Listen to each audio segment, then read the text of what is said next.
Учрах тавилан 7 дугаар хэсэг.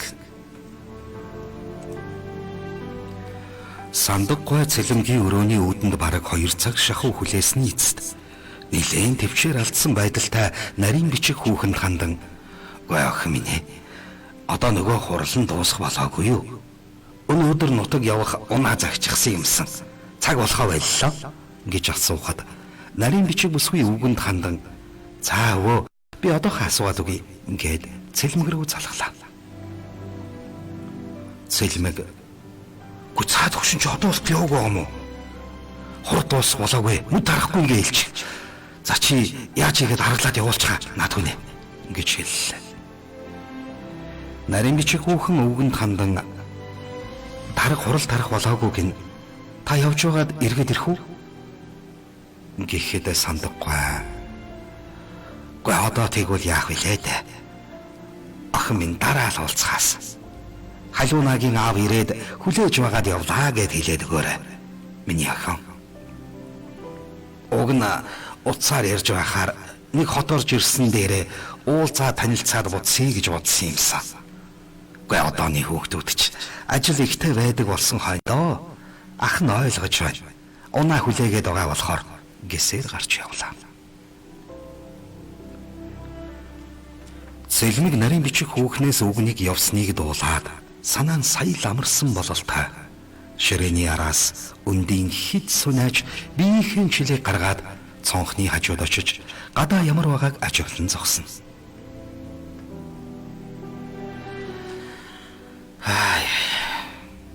Өнөөдөр чи ямар гэж өдөр вэ? Ажлаа эртгэн дуусгаад найзуудтайгаа уулзаж хитэн хаях шар айраг ууж сунаа. Ойр тэдэнтэйгээ уулзаагүй юм байна гэж бодох зураа цагаа гарвал цайны цаг дөхөж байлаа. Тэрээр ойрхон байдаг ресторанд орж хоол идэхээр хувцаслан гарлаа.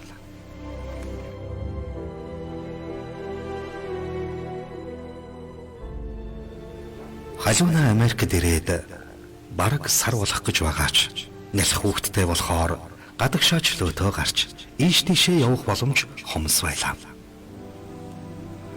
Зөвхөн ойр зураал гарч орж байлаа. Түүнд тохирох ажил төрөл хүүг нь хараад өгөх хүн одоохондоо олдсонгүй.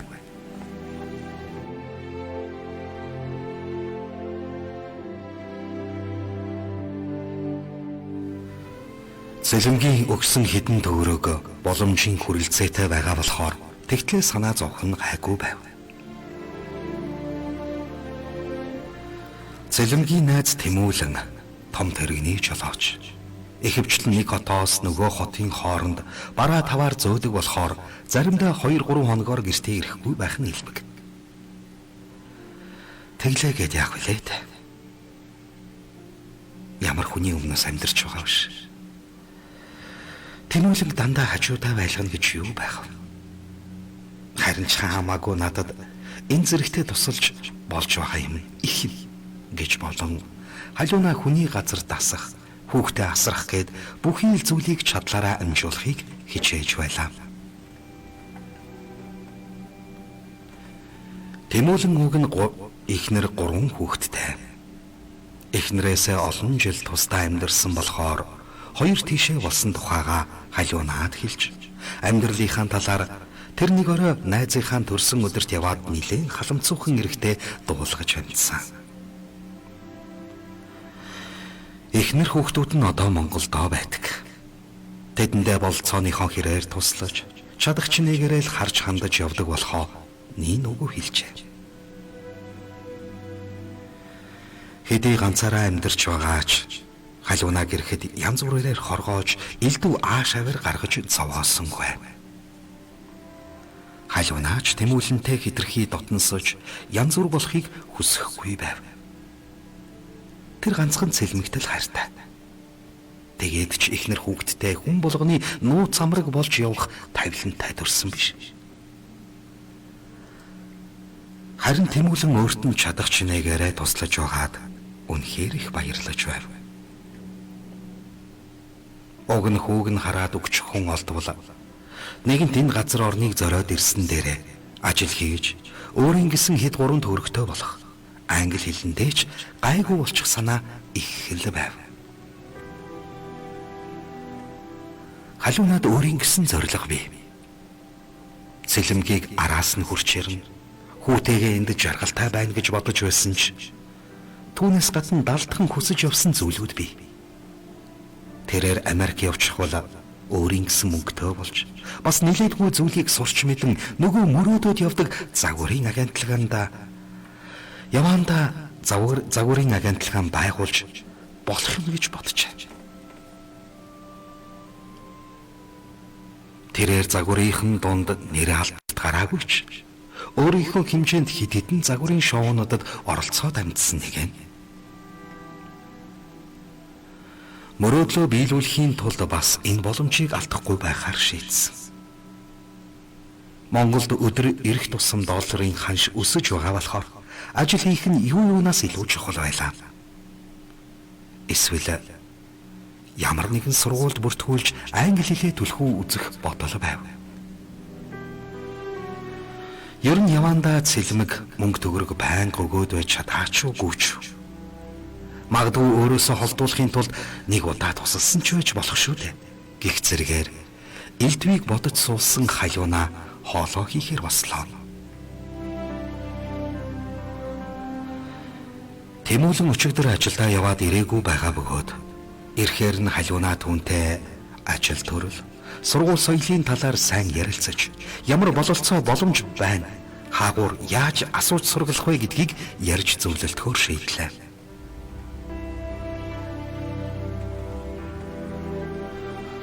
Орон хоол хийгээ дуусахын алдад Тэмүүлэн гэртээ ирлээ. Эхнэр хүүхдээсээ хоол ганцаараа амьдраад удаж байсан тэрээр халуунаа учрал хоёрыг ирснээс хойш сэтгэл нь дүүрэн, гэрнч нэг л дулаахан сайхан байдаг болжээ. Хэдий тустай өрөөнд байсан ч гэсэн ажлаасаа ядраад ирэхэд нь халуунаа хоол хижигсэн сууж байдаг болохоор түүнд амар байв. Бас хүүнийхийг дүүтэй хөөрхөн, хүүгийнх нь үнэр цаанаа л дотн зөөлөх. Тэмүүлэн энэ үнэр нэл хүүхдийн цангинсан дуу өхөөрд минэтийг бараг мартах шахжээ. Үр хүүхдээ битгэртлээ сонсон түүний сэтгэл учрлыг хараад дэвтэх шиг болж байв. Өөрөөс нь насаар нилээд олон дүү найзынх нь амраг болох халуунаа түүнд үнэндээ таалагдж байлаа. Гэсэн ч андынхаа итгэлийг тийм амархан алдчих хүн муутай нэгэн Тэмүүлэн биш байсан юм. Тийм ч учраас балчир баг наснаасаа найзалсан анддаа цэлмэг итгэж халуунаа хүү хоёроо явуулсан нь ойлгомжтой. Тэмүүлэн гаднаас орж ирсэн даруйдаа хувцсаа сольж усанд ороод хоол аяглан зогсох халуунаад хандаж, "За халуунаа минь. Чиний хийсэн сайхан хоолны үнэрт би бараг согтох нь шүү. Ээж хүү хоёр өнгөрсөн 2 өдөр юу хийдэ? Дач байсан биз дээ. Та хоёр ирээд нилээд ид онцлоо. Ойр орчинтойгоо танилцаж амжиж байна уу? Би ажил гээ та хоёрт цаг гаргаж чадахгүй юм. Ирэх 7 хоногт гурвуулаа гадуур гарнаа. Үгүй ингээд учирлахаа байна." Гэж гинэд анзаарсан мэт өнгөөр хэлээд нүдэрээ хүүг хайнгаа суухад халуунаа. "Хүү өрөөндөө унтж байгаа. Бид хоёр чамайг эзгүүд гайгүй байсан. Заримдаа хүүгээ унтчихаар жаахан уйтгал юм. Гэхдээ интернет ухаад өөрийгөө зугаацуулаад байгаа" гэж хэлээд инээлээ. "Ингээд чиний ажил төрөл гайгүй үстэй. Явсан газрын сонин хачин замдаа ядрав уу?" гэсээр хоол аяглан ширээнд суух Тэмүүлэнд дөхүүлж өглөө. Энэ үед хизээний түүний ихнэр болчихсон юм шиг сонин мэдрэмж төрөхөд халуунаад нэг л хачин санагдан хүүгээ хараад ирийгээд бушуухан өрөөр үгээ явж одлоо.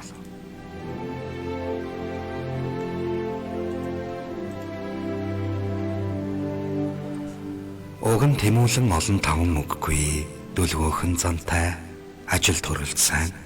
Ер нь бол халуунаад тохирох залуу байсан ч цэлмгийн хаанч хүрэхгүй санагдаж Тэмүүлэн тэгтлээ сонирхон харж байсангүй. Тэмүүлэн хоолоо идчихээд учирлын уйлах чимээнээр халуунагаас зөвшөөрөл аван өрөөнд нь орж ирлээ.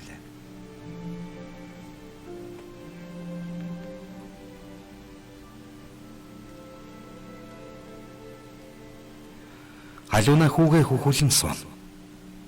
Тэмүүлэн сэтгэлэн зовсон байдалтай буцаж өрөөнөөс гарах гэснээ. Халуунаа ичиж гэрвшсэн шинжгүй байсанд санаа намарсан бололтой хажууд нь ирж суулаа.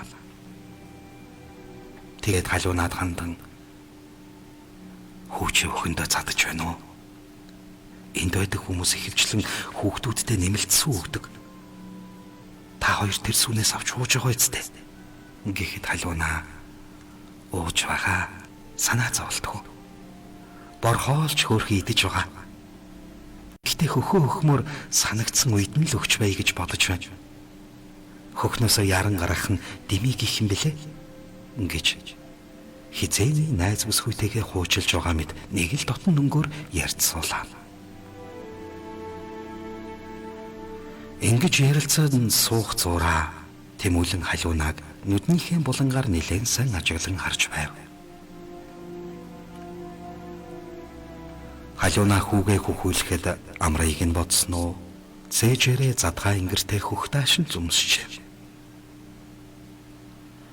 Түүний цаанаас нэг нь бултаан гарах, нөгөө нь товоон үзэгдэх сэрийсэн хоёр хөхн хүсэл шунлыг өдөөн. Мөн хинч хүрч байгаагүй мэт болборой, ялдамхан арьстай толгор цагаан хүзүү. Даашинцны хормоо доогуур үл ялэг гэрэлтэн цухих гуй хас гээд ямар ч ирхэн тисэж твчгэд бэрхтээ мэт санагдах гоо үзэмж. Мөн ил хөөхтийн ангилуун тансаг үнэр бүсгүй хүний гоо ингэсгийн ялдам үнэртэй холилдон сэнгэнэж Тэмүүлэн бараг л галзууруулах шахаж байлаа. Хэдий сайн найзын амрагч гэлээ. Үгүй ямар аваад суусан ихнэр нүштэй. Ерөн дотносоо авахд яах юм гэсэн ад мөрийн бодол төрөөд байж суухад хэцүү болоход Тэмүүлэн тэр хоёрт сайхан амраарай гэж хэлээд хурдхан шиг өрөөндөө орохоор гарлаа. Тэмүүлэн орон дээрээ хэвтэн гээ түргүнээс хойш өөрт нь захирагдахгүй бууж өгөхгүй байгаа. Эр хүний мөн чанараа харж чумалцснаа. Энэ зилмэг ер нь юу бодож над руу хүүхэн явуулсан юм бэ? Гүмөө найзгаа арай засуулчихсан гэж бодоогүй л байлтай гэж бодох зураа. Ер нь энэ янзаараа байгаад байвал энэ бүсгүй сэтгэлийн жолоо алдаж мэдхээр байна шүү. Сэтгэлээс гадна хүсэл тачаалаач барьж дийлэхгүй бололтой. Цэлмэг саяхан ярихдаа дараа сарын сүүлээс ирж магадгүй гэж байсан. Эрэхт нь нөгөө чононд мах хадгалгуул өгөгчийн үлгэр болох үед найз нөхөд байж арай л муухай юм да. Заац яадаг шүү юм блэ гэж химэн элдвийг бодон хөвцснээ нэг мэтгэд унтсан байлаа.